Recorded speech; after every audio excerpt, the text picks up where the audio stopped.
You please ask. Well, I have a lot of questions. I've got notes of them here, which I will consult, if I may, from time to time. I think you have to speak a little louder. All right. I'll just start with one that interests me, and we'll see where we go, because there's a lot that I would like to ask. It's about the word experience, which you sometimes use in your writings as representing something which you think we should in some sense overcome, and you seem to connect the idea of experience with the notion of preconceived attitudes or dogmas or beliefs which impede a kind of being which you would connect with a creative present existence. Now, I don't entirely understand this. It seems to me that would be impossible entirely to wipe out experience, to discount or escape from experience. But I'd like just to stick to the term experience, because it's such a very perhaps there's a particular sense you want to attach to it. It's such a very general word. It seems to describe the continuity of consciousness, which is simply characteristic of being human. But perhaps you could say something about that. I don't know quite what you mean by experience. One can experience what one desires. You mean imagining it? Yes. And also one can experience according to your conditioning. If I'm a Buddhist and a devout Buddhist, I can experience the state of that consciousness which was supposed to be Buddha's. Well, this is a rather special sort of experience, isn't it? Yes. So I'm just I'm questioning what we mean by I can experience anger. I wonder, is there a difference between the experience and the experiencer? Well, this is a difficult question about how one is going to use the concept, because the word experience in English describes something fairly vague. It could mean it can mean either you say I had a strange experience yesterday, or it can mean the continuity of your conscious life and your relationship to your past, or it can mean something momentary. But I think what you are wanting to mean by it is something which collects your past, as it were. Yes. And at one point, I think you described desire as experience, whereas love is not experience. Love cannot be. Well, could you just explain what the distinction is? Could we go into the question of who experiences the whole thing, anything? Whether it is the experience of something imagined or experience your past tradition and images, past figures, and so on. You say who is the experiencer? Who is experiencing? Well, this is a difficult question too, isn't it? I mean, if one were to ask a passerby in the street, I mean, he would say the individual. Yes. The individual does. Or the I am experiencing. Yes, these experiences belong to me. Say they are my experiences. I had an experience of an accident this morning in a car. Yes. I experienced so many things. But then, I mean, if one were to pursue the matter beyond that kind of answer, one might say, well, of course one must distinguish between different kinds of experience. Yes, that's what I would do. And one would then think, I mean, let's say I could think of, say, three kinds immediately. I mean, that there's the experience of my past life. You say of somebody, he's an experienced man, meaning he's had a lot of experiences of a certain kind, perhaps. And then you'd say that experience is just the continuity of my consciousness going away into the past. Yes. Now, continuity of your past, of one's consciousness, right? Yes. What do you mean by the word consciousness? Well, then, let's pursue the matter then in this way, that one would say, well, my consciousness differs at different times. I mean, it would be, and the word experience, I would think, would differ, whether you were talking about just ordinary life, when, say, you're, as it were, imposing, let's put it this way, that partly you are sort of imposing yourself on the world, and you'll say, I'm doing this, I'm doing that, and this would be perhaps experience, but also there might be an experience where you aren't really present. Now, just that's it. Where the experiencer is not, Yes. is there an experience which you can then remember and say, this is it? Well, I would think that people have what I'd call selfless experience. When they're, well, for instance, when they're looking at a great work of art. Yes, yes. Or I'm not sure about whether, if they're with somebody they love very much, one could say this, perhaps. I think these two cases are very different. Yes. But what do you, why would you? I would like to go into this question, if I may. Who is experiencing all this? Whether it's the ordinary things or the most complicated forms of experiences or so-called spiritual experiences, right? Who is it that's always experiencing? Is the experiencer different from the experience? Well, we would normally say so, wouldn't we? Because yes, we believe in the continuity of an individual person. Yes. Which, of That's course, is commonly held. Yes. Now, we are going to question that. Yes. That is the experiencer or the thinker different from his thoughts? Well, again, we would usually say so because you could say, I order my thoughts. I mean, yes, then this assumes that I am deciding to, I collect my thoughts. Yes, you have such a phrase. Yes, but is that I who orders his thoughts different from his thoughts? He may order them, he may discipline them, he may control them, he might say this is right, this is wrong, this must be done, that must not be done. But is the controller, the person who disciplines, brings order, is it different from the things which he's ordering about? Well, let's make a distinction here between ordinary language, where one speaks about, I mean, in a law court or something, somebody's responsible for something they've done, even they can't say, well, I'm a different person now or something. I mean, there's an ordinary sense of the continuity of the individual and somebody being the subject. But leaving that aside, I mean, one doesn't have to be a philosopher or hold a religious view to think that one is divided. One is a divided being. That's it. And there are times when one part of you disapproves of another part. Yes, so that's what this dualistic process is that. Is there a difference between, we'll come back to the old question, the good and the bad? Well, nothing could be more fundamental, yes. Yes, it comes to that. Yes, I mean, this seems to me the nature of the real world. There is this difference. I know. Yes. The real world is we have divided the good and the bad. And the thinker, the experiencer from the experience.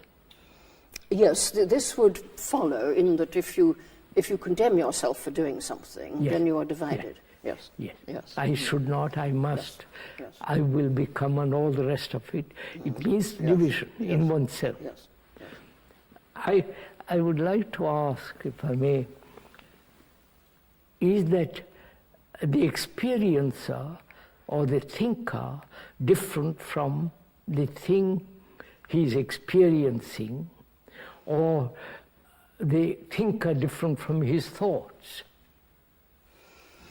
Well, if this is an appeal to, the word experience comes up in my mind, if this is an appeal to how I think about myself, I would say, leaving aside the common sense or ordinary language view, Of course. Sometimes yes and sometimes no. I mean that sometimes one is consciously judging oneself, dividing oneself. Yes, yes. Sometimes there's nothing except a single something or other. Single movement. Single being or Yes, something. Yes. So, I like to see, is the experiencer, is not the experience the same as the experience? Well, it sometimes seems so. Yes. So, when we say I'm envious, Yes. and then there is a division. Yes. Then I try to control my envy, or rationalize my envy, or justify, or suppress, and so on. Yes. But the I is envy, not separate from. Well, I would have thought it is and it isn't. There's something. There's two things that you say in what I have read and what I understood from our last conversation. Perhaps I can put it this way: the two things which you seem to me to say, which I don't understand how they connect or harmonize. I mean, one of the things is, I think, that you, which I liked very much. You said that if I think that if I condemn myself, if I think, well, put it this way, if I think that I'm envious, say, well, now the word envy suggests something which is bad, so one wants not to be envious, perhaps. If I say this, I must start, not in a kind of ideal self which doesn't exist, but in my real being, which is the envious person. I feel great sympathy with this. But then you also say that there's no process. I mean, that I must be good, not become good. That the idea of becoming good is in some way an illusion. Yes, now, perhaps you could explain. I mean, it seems to me that in the one case you're suggesting that I must start from a goal which is a long way from my conclusion. My conclusion would be to become unenvious. The other way you're saying that there is no process of becoming. So for me, there is no psychological becoming at all. Yes, well, this is what I don't understand, because... We'll have to go into it. Yes. First of all, let's come to this point. We have divided the world and in myself the good and the bad, right? But you don't dispute this. I mean, you don't object to this. I don't refute. I'm just looking at it. Yes. Is the bad related to the good, or is the good totally divorced from the bad? They are not related at all. If they are related, the good is still part of the bad. Well, I find, if you're asking me, would I agree with that? I'm not sure. I mean, I think we think about good and bad in several different ways, don't we? We think of bad grading into good, as if it were a spectrum, with good is here, say, and Yes, bad is here. continuity of the bad. Continuum. We also think, I think, of good as being, if we think of it as perfection, being really outside the world altogether. I don't know perfection. I mean the good, being good, whole, good health, good man, good. You know the word good. Yes. Well, let's say good man then. Yes. Is that good part of the bad? Does the good know the bad? Or the bad, or the good is the outcome of the bad? Then if it is outcome, it is still part of the bad. It's like a child being born. It's still part of the mother. Well, yes, some people would say that they are opposites which exist in relation to each other. Yes. Yes. Now, I say, are they opposite? Or they totally, they have no relation? Well, there's a very clear difference between a bad man and a good man. Yes. So, in that sense, Yes. They are very different. Yes. On the other hand, in a human being, good and bad grade into each other. And sometimes you don't know which is which. No, that's what I'm questioning. That's what I'd like to discuss with you. I feel, I mean, to me, the good is total divorce from the bad. Like love is not related to hate. Yes, yes, yes. I mean, in ordinary fallen human conditions, of course, love often occasions hate. Of course, of course. Yes, but you say love is not related to hate. You mean that it's an entirely different kind of concept? Yeah, totally. Love has no feeling about hate. It has no relation to hate. Yes, go on. Yes. It is not encompassing or embracing hate. Wait a minute. Let me ask a supplementary question. Would you say the same about love and desire? If we took those two words, yes, I would. You say yes. That Love you regard desire as something connected with psychological becoming. Yes. Yes, and love is entirely something different. Well, now, how does this different thing come to one? I mean, I might say, well, why should it concern me? What am I to do about it? Because, simple enough, there's conflict. If there is conflict, desire always brings conflict. Yes. But love can never bring conflict. Love has no conflict. It has no sense of conflict. Yes, you're using the word love in an ideal sense, which is unusual. I'm using it, say for instance, this is rather, I don't know if you want to go into it. Please. The brain is the entire center of desire, feeling, anxiety, pain, loneliness. You follow? Yes. The consciousness is all that. Yes. The belief, the fears, the sorrow, the loneliness, the anxiety, the whole... The sort of the psychological being. Yes. Psychological confusion. Yeah. That's the brain. Yes. And therefore, love is not part of the brain. It must be something outside. I don't know if yes, but this comes back to your saying that you don't experience love in the way in which you experience desire. I can't experience something which is so. But if I'm loving, admittedly, again, let's put this aside, that in ordinary parlance, you speak of jealous love or something. Well, that's not what we're talking about. One's talking about some sort of absolute, or I can't think of the right word here. But then, if I say, well, I dearly love somebody in some, as one might say, not a bad way, but a good way, as it were. But would you want to say this is not part of any psychological process in my mind? I would say, I love you.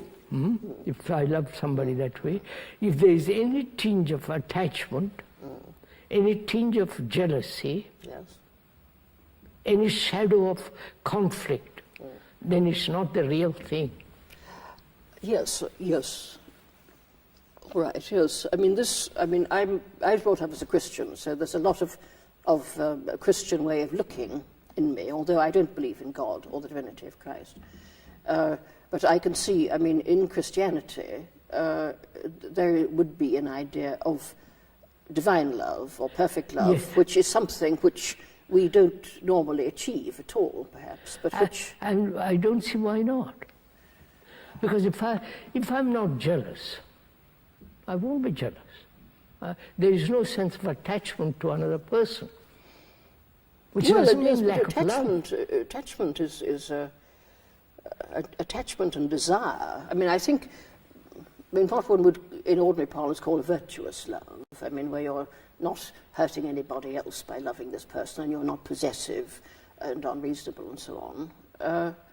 There is attachment. I mean, there's inevitably, if the person dies... Now, that's a different question. I mean, why are we attached to anything? Attached. If I'm attached to this house... Yes, I think I would take a different view, I think, of the notion of desire. I mean, that is, it seems to be, I would think that becoming good, to use this phrase, which perhaps you would want to exclude, is a matter of purifying one's desires, having good desires, that is, desiring something which is good. Now, in loving somebody, I would have felt that the element of desire was present. Let's look at desire. What is desire? Well, there are, again, one would say, well, there are low desires and there are high desires. I'm asking, what is the origin, the beginning of desire? Why has desire become such an extraordinarily important part of our life? Well, desire is certainly connected with the future. With the future? It's connected with time. Of course, with time. Because I desire something which is absent.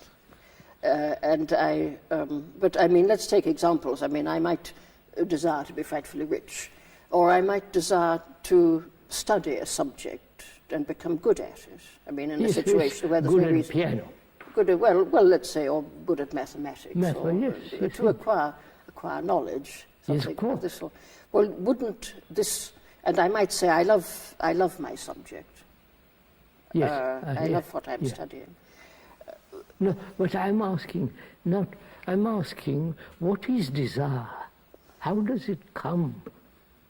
Why does it control us so strongly?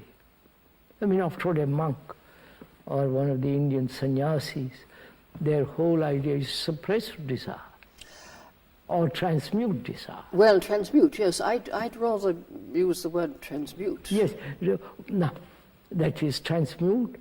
There is an entity who transmutes it. Yes, and there's a process of transmuting, and a discipline or training, or something like that. Which is a form of, not only subtle form of suppression, subtle form of organizing desire. Yes.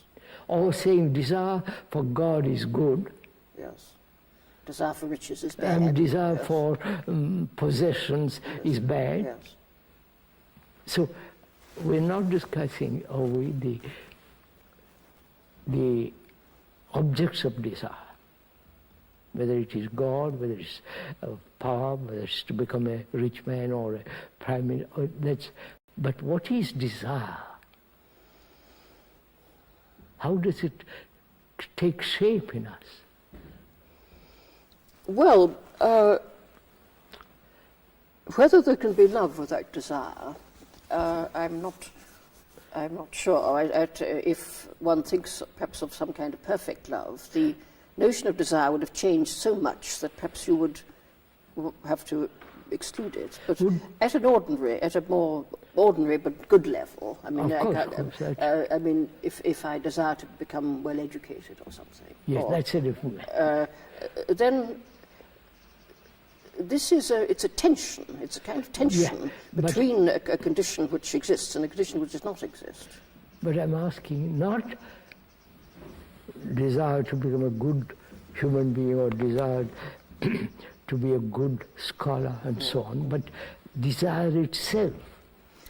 Well, I think I would evade or reject this question because I don't see how one could explain what desire was without thinking of different kinds of desire. No, or do you think... I say, I desire for a house, I desire for this and too many desires. Yes.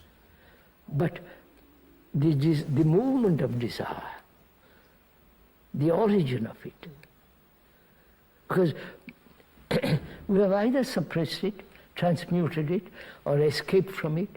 Yes. Or totally control it. But again, who is the controller? Who says this good desire, this bad desire? This must be pursued because it's helpful, the other is not, so on. It's still desire. Desire for God or desire for money is still desire. And if someone says one is good and the other is bad, you would come back to saying all the same it's desire. Yes, desire is important to understand, not good desire and bad desire. Yes, I'm not sure that I would be able to understand it without using that distinction. But perhaps I mean, let's shift our ground slightly. There's something behind what you're saying. Now, you just now said desire involves time. Yes. Yes? Well, all right. Desire for. Well, I'm going to withdraw that now and modify it by saying that I think that there might be some kind of desire which does not involve time, but where you are completely united with the object of your desire.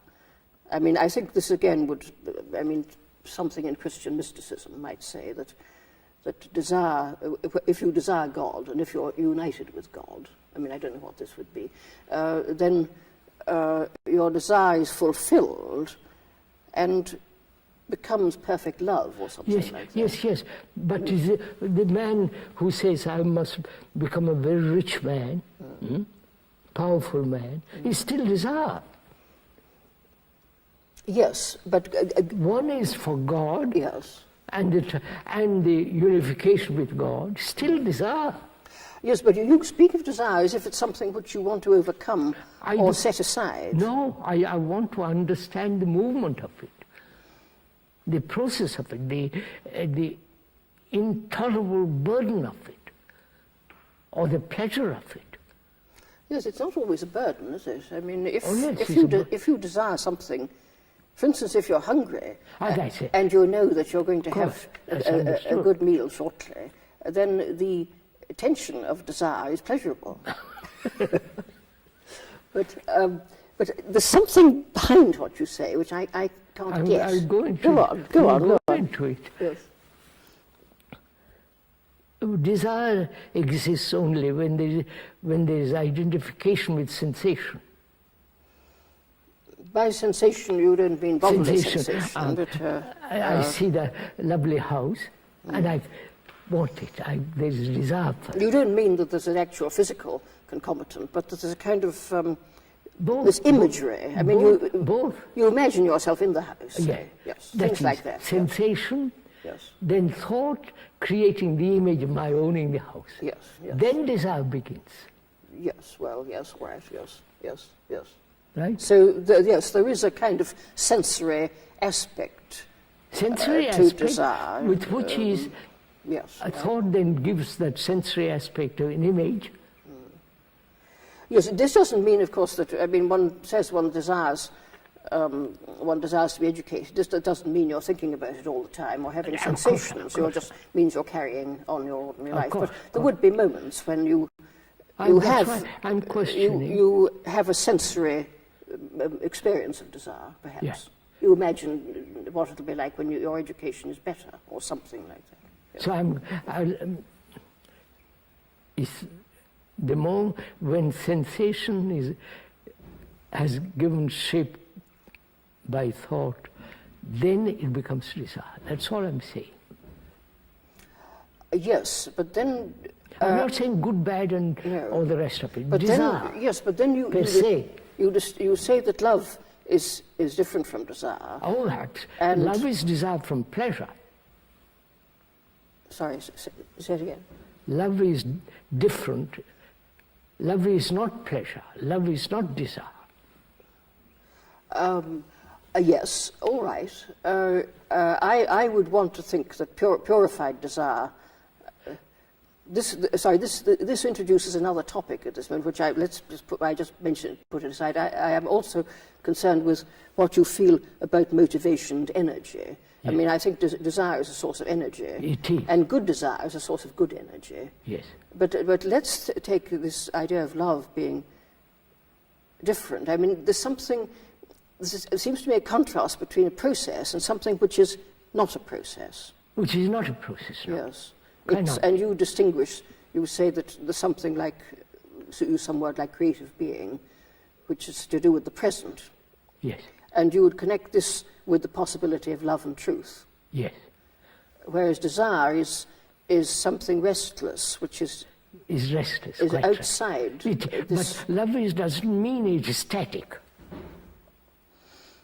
No, static is probably the wrong word here. What would you say? It is alive. It isn't just. It's creative, and it's. And it's not exclusive. I may love you, but I also have this feeling of love. It's not just identified with one person. But the feeling of love is a quite different feeling from the feeling of desire. Naturally. So you're not excluding the sensory aspect of thought. No, wait a minute, let's go into it slowly. Yes. As we said just now, the brain is part of the senses, part of reactions, action, responses, beliefs, faith, fear, all that is the center here, which is my consciousness. The content of my consciousness is all that. God, my knowledge, my failure, my depression, my anxiety, all that is that. Yes. Now, if in that there's a great deal of confusion, contradiction, fears, and all the rest of it, is love part of that? I don't know. You tell me. I personally, to me, it's not. But then, if love is a condition, is a human condition. I mean, it is. There is a state of being, which is love, or creative being, which is love, and so a person is sometimes in this condition. Are you suggesting that at that moment, all the psychological stuff which that person consists of and has collected is somehow absent? Yes. But still, he must know what the object of his love is. No, just a minute. I might love you.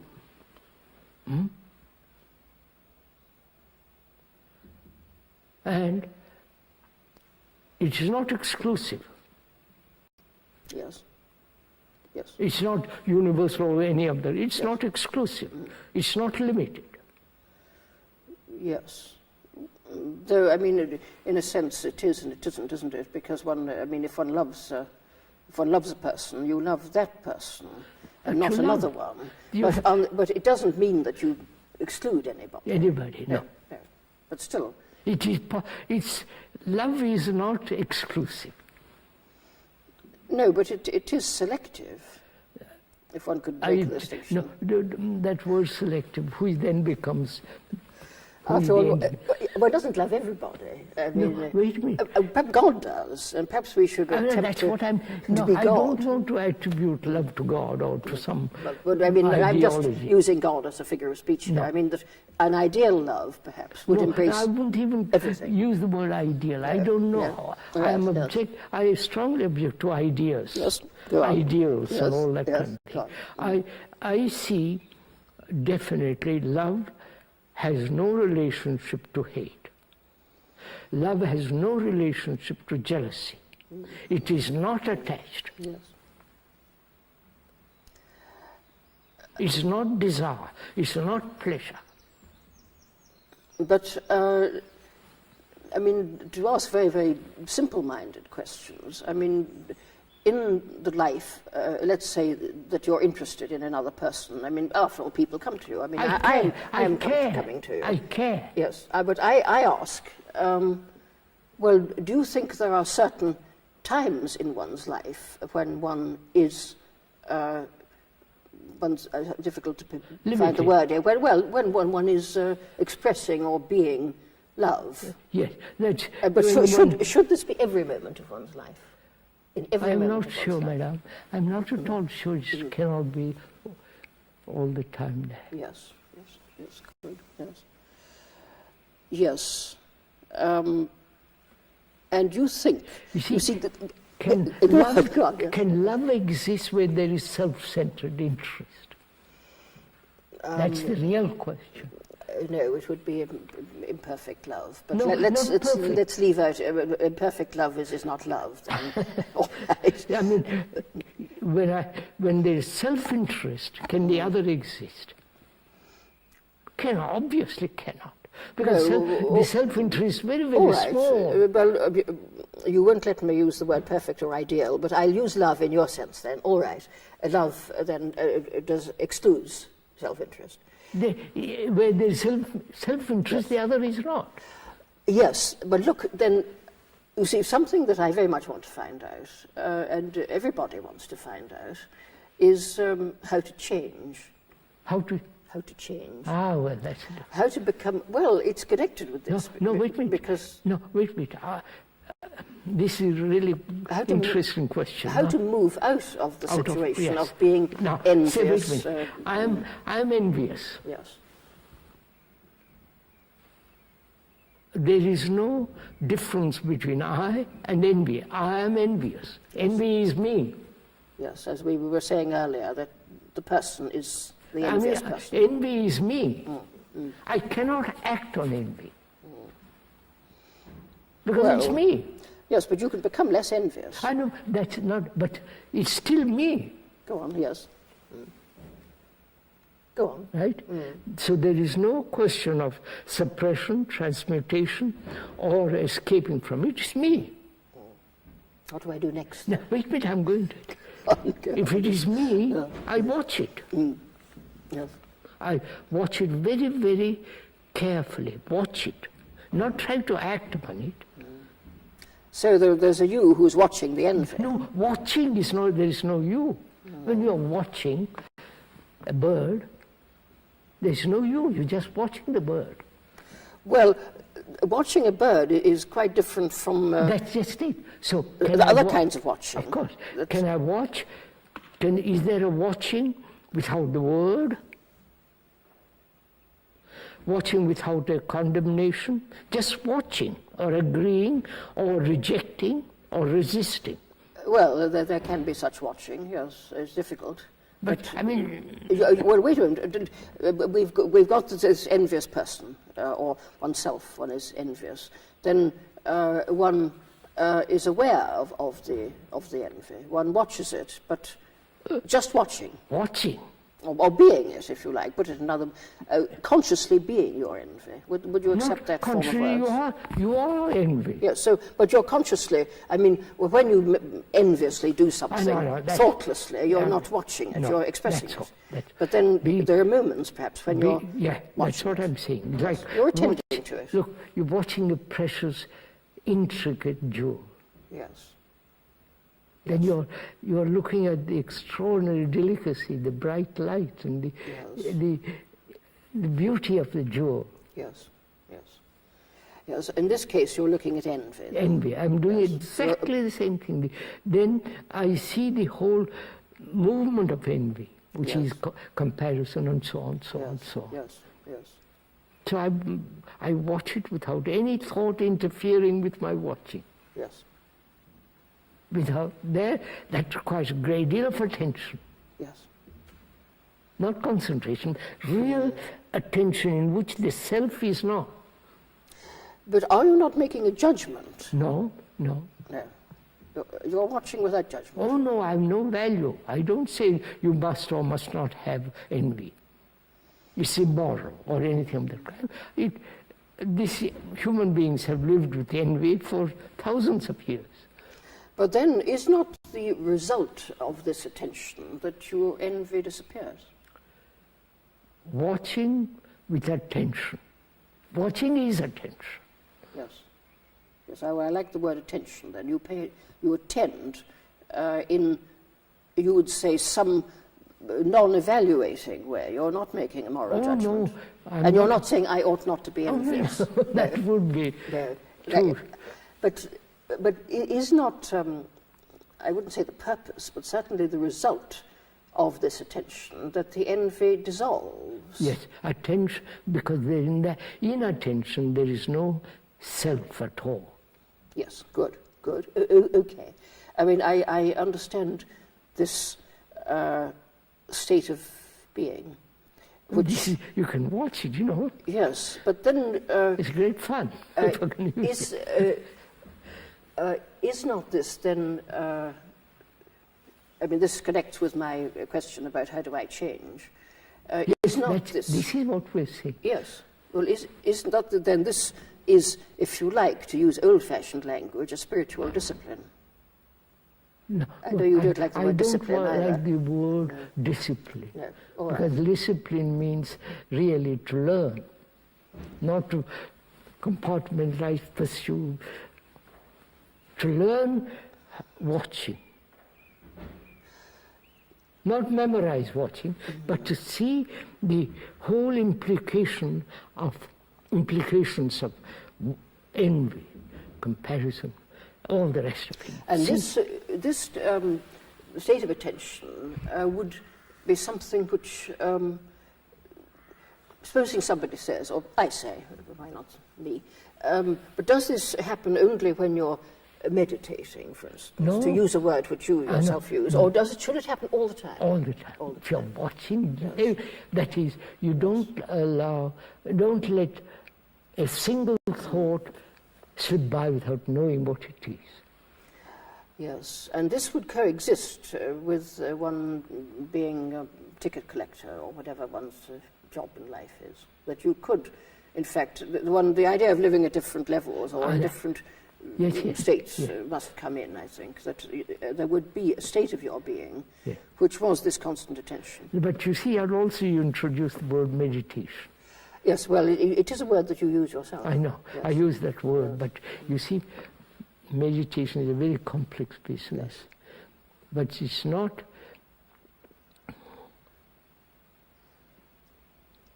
how shall I put it?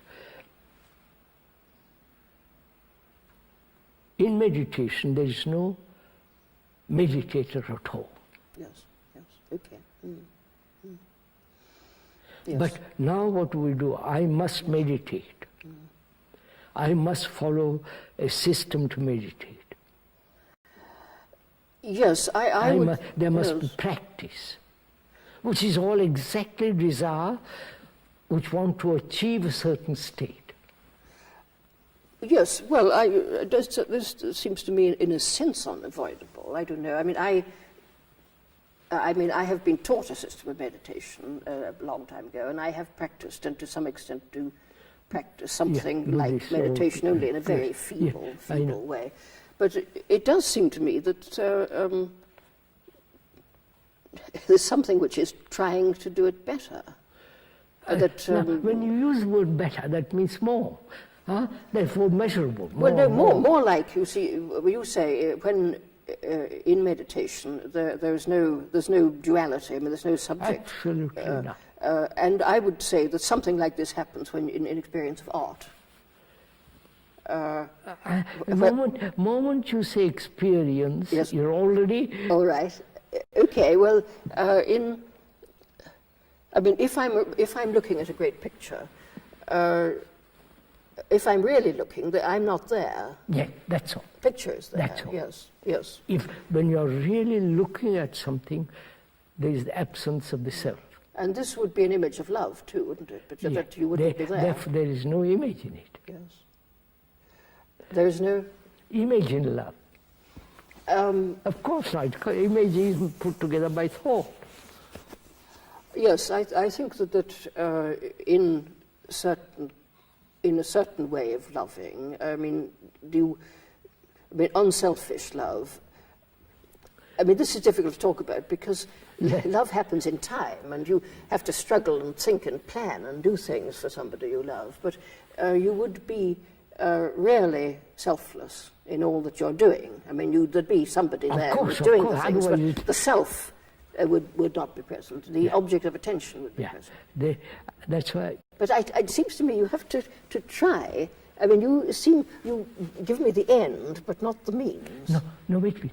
Let's look Yes, at it. go on. Yes. Let's look at it. The means is the end.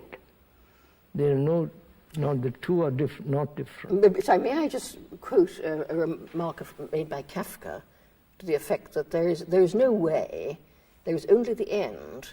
What we call the way is just messing about. Yes, you would agree with that's this? it, yes. Yes, I see and I don't see, as it were. No, but let's begin. Go on, Look, go on. Maya, Yes. let's try something else. Yes. You see,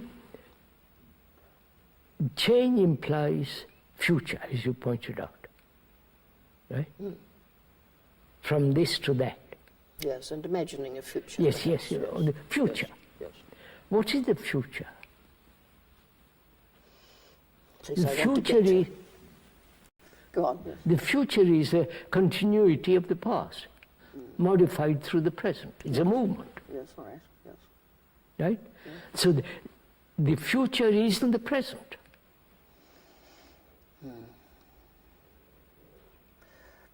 Well, No, I'm Go going on. to the future on. in the sense. Yes. I mean, if I'm learning a language, yes, that's a good example, I think. if I'm learning a language, Yes. I need future. I need time. Yes, yes. I need training, discipline. discipline. I have Becoming. to, etc., Yes, etc. yes, I have to learn a language. Yes.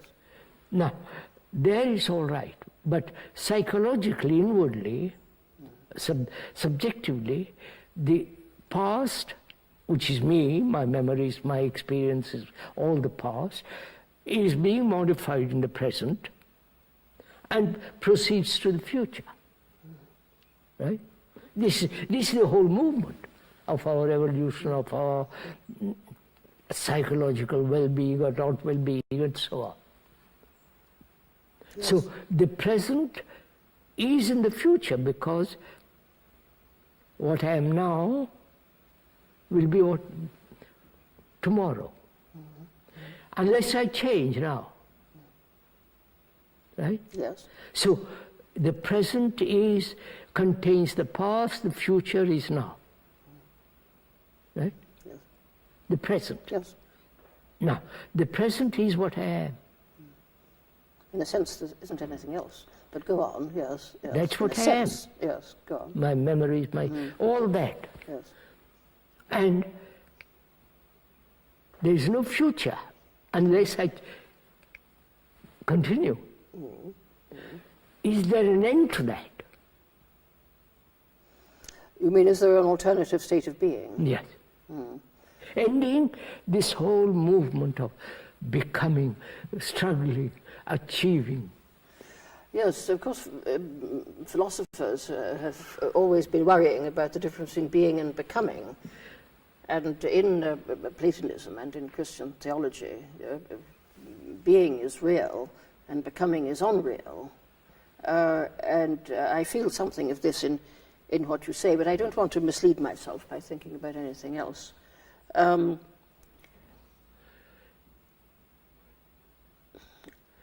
I mean, I'm trying to picture what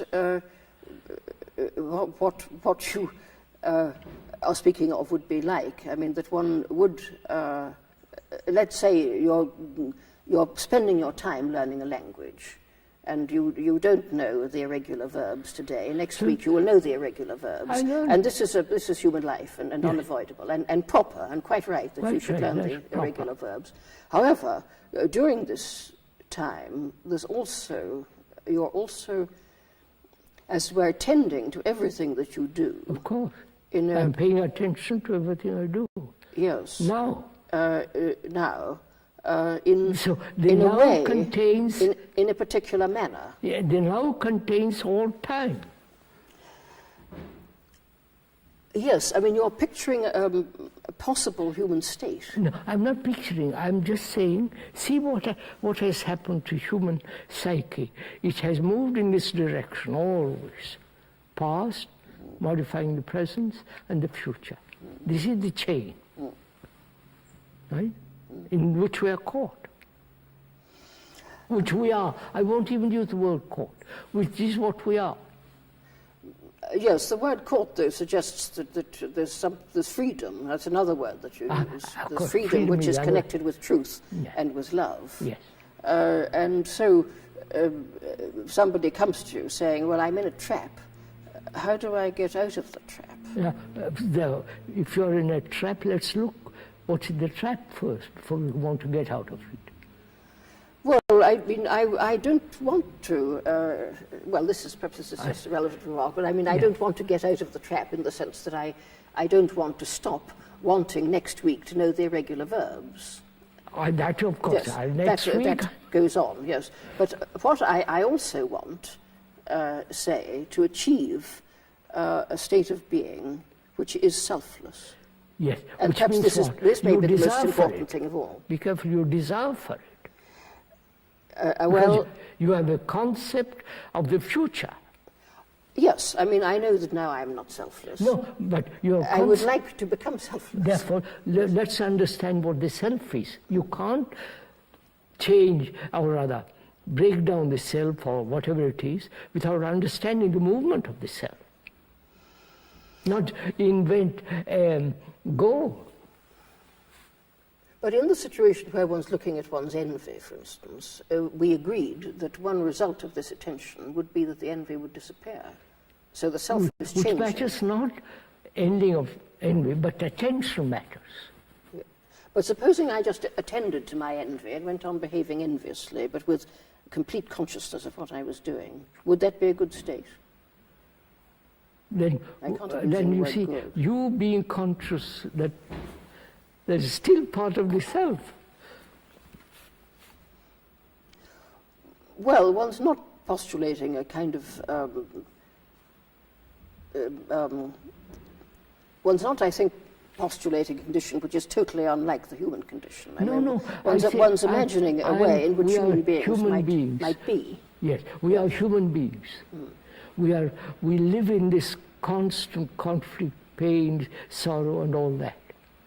Right? Yes. This is our life. This is our condition. But somebody comes along, you come along and tell me, look, there's a different way of living. Not be everlastingly this business. Yes. Yes. And you see, and you listen to him, find out. Yes. You may say rubbish and drop it. But there must be a relationship to the speaker and yourself. Yeah. Mm-hmm. Yeah. Like now, I'm asking you. We are talking, I mean, yes, go on. Which means that you tell me envy is not love, envy cannot be put aside. Watch it, look at it, see it, and let it unfold. Don't condemn it, transmute it, or deny it, and so on, escape. Just watch it, which means give your whole attention to it. Well, but would this not result actually in my inhibiting it? No. Well, why not? I mean, wouldn't it? All right, put it another way. Bringing it out. Wouldn't it be good for me to inhibit my envy? No, I feel envy. Come up again some other time. If I inhibit yes, it. all right, but it just meanwhile, it might be better if I inhibit it. I don't want to meanwhile. Well, yes, but you seem to me to exclude the element of training oneself. I mean, you don't like the word discipline. No, discipline, Madam, as you know, comes from the word disciple, who is learning. Learning, not memorize, learning to see the beauty of that jewel. I never looked at the jewel. I have always condemned it, rationalized, etc. But now there is only watching that jewel. Yes, but what you're watching in this case is something precious. It doesn't matter if it costs £1 million. It's something which is pictured as absolutely precious. Now, if I'm looking at my envy, it's the opposite of a jewel. It's something bad. No, I don't condemn it. There is no spirit of condemnation or judgment or evaluation. Just watching. I watch my son. I don't say, by Joe, you shouldn't be this, you shouldn't be that. I just watch him. But ma'am, don't you want, say for instance, when you look at a picture, I watch it. I see all the lights, the proportions, the dark. Looking at a picture is a good example for me at any rate, in trying to understand what your fundamental idea is here. But it still troubles me that you're suggesting what I would, if I understand you, think was a kind of ideal mode of being, a real mode of being, in which you're connected with reality. Yes. But there remains the fact that one is not in this state. One is sunk in illusion. One is full of illusions. That's all. Yes. Now, well, now, go on. Yes. I'm an illusion. I am illusion. I live in illusion. Yes. My thinking, this is my belief, faith, or illusion. Now, why does the word illusion come, is to play, ludere. To play, I'm playing with illusions. But why should I bother? I mean, put it another way. Why shouldn't I just watch my... if I'm a clever person, I can watch my envy and be amused by it and continue to behave enviously. All right, carry on. There's conflict in it.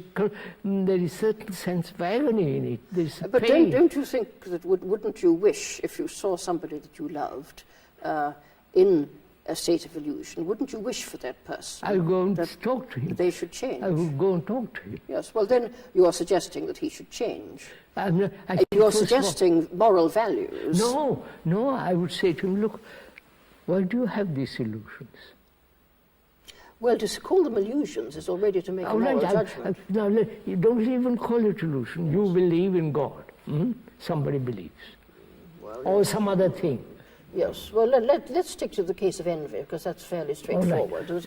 That somebody is consumed with envy. The way some people perhaps I know them. Absolutely, he's got that, and he's better than me, and so on. And consumed. And you watch somebody like you say, look, why waste your energy and your anxiety on something which is not deeply, really important, and you shouldn't be doing it. That is, if they are willing to listen to you. It's unreal, yes, all right, yes. Well, the moment they are willing to listen to you, yes. you have already had them. Yes, but then you've taught them something. I don't. I said, no, I have no pressure. I don't want him to change. Well, I know all good teachers refuse to call themselves teachers. Conflict is the real root of all this. Mm-hmm. But supposing somebody was in a completely harmonious state, with lots and lots of vices, what we call vices, supposing they're envious, jealous, violent, angry, couldn't they be such a harmoniously connected person, supposing they're very successful in everything that they do? I mean, would you say that this was impossible? No, you can't be harmonious when with your right hand you're kicking violent, and the other hand you're being harmonious. It is.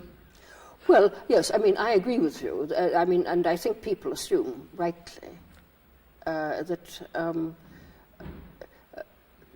evil man is in a state of conflict, that a good man is harmonious. Good man has no conflict. Yes, and an evil man has conflict.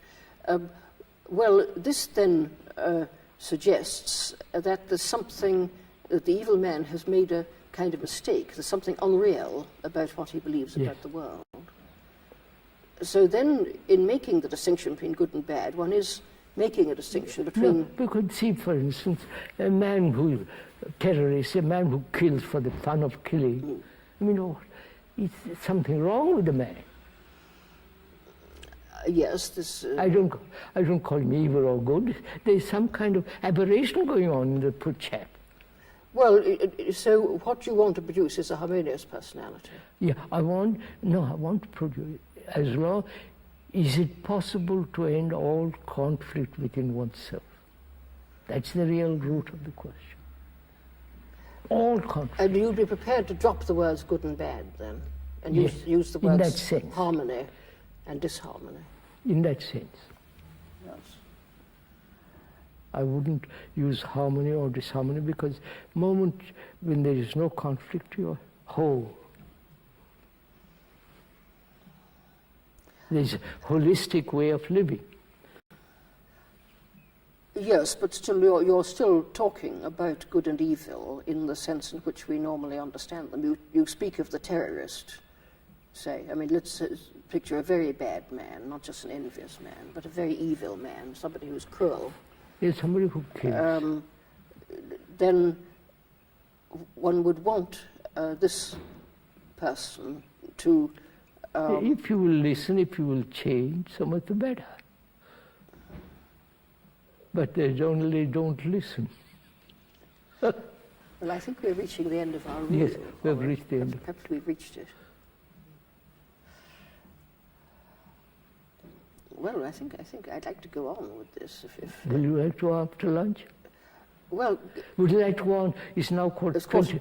yes, perhaps we have to stop. Yes, lunch, and then perhaps you after lunch. Perhaps we could briefly go on after lunch. Right.